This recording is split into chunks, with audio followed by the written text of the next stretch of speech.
Katie Taylor! Katie Taylor champion Olympics, champion of Bowl agus champion Olympics and Joe. Tasha Grudge Katie Taylor and later go husband to the east and see about the shin. Tashi Hain agus Dad agus Billy agus Far Georgia. Tashi the point Barogui Hockey. Oh, later go down. Loud Mahammer, Bloich on the head and Maud gone.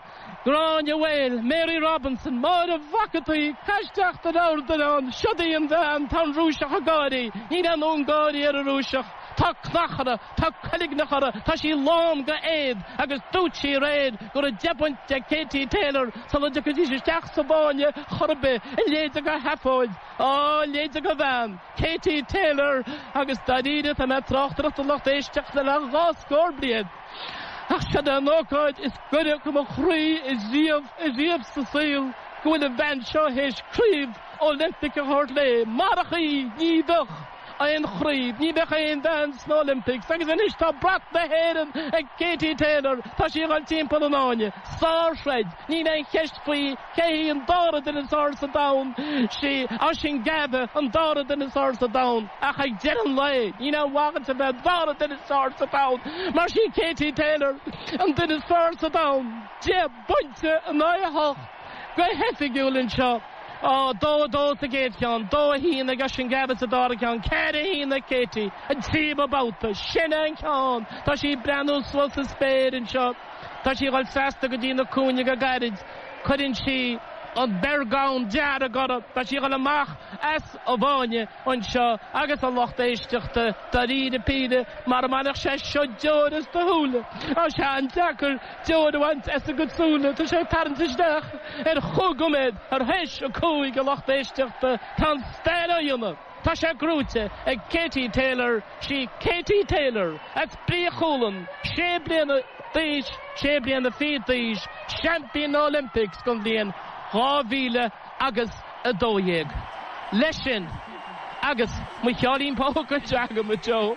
Leishin at the studio.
When you hear, Aráin Bhín being played, how do you feel when you hear Aráin Bhín being played? It's the proudest moment really, isn't it? Standing up on the podium and listen to your own national anthem. It's you can't get any better than that really. Honna hula me scale, the huts to a fallen gig or reach.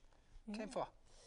Well, when I was going away boxing, internationally, to all these different countries, a lot of the female boxers were kind of coming up to me and asking me, to say a few words in my own national language, and I was embarrassed, because I didn't really know Níl mé líomhach.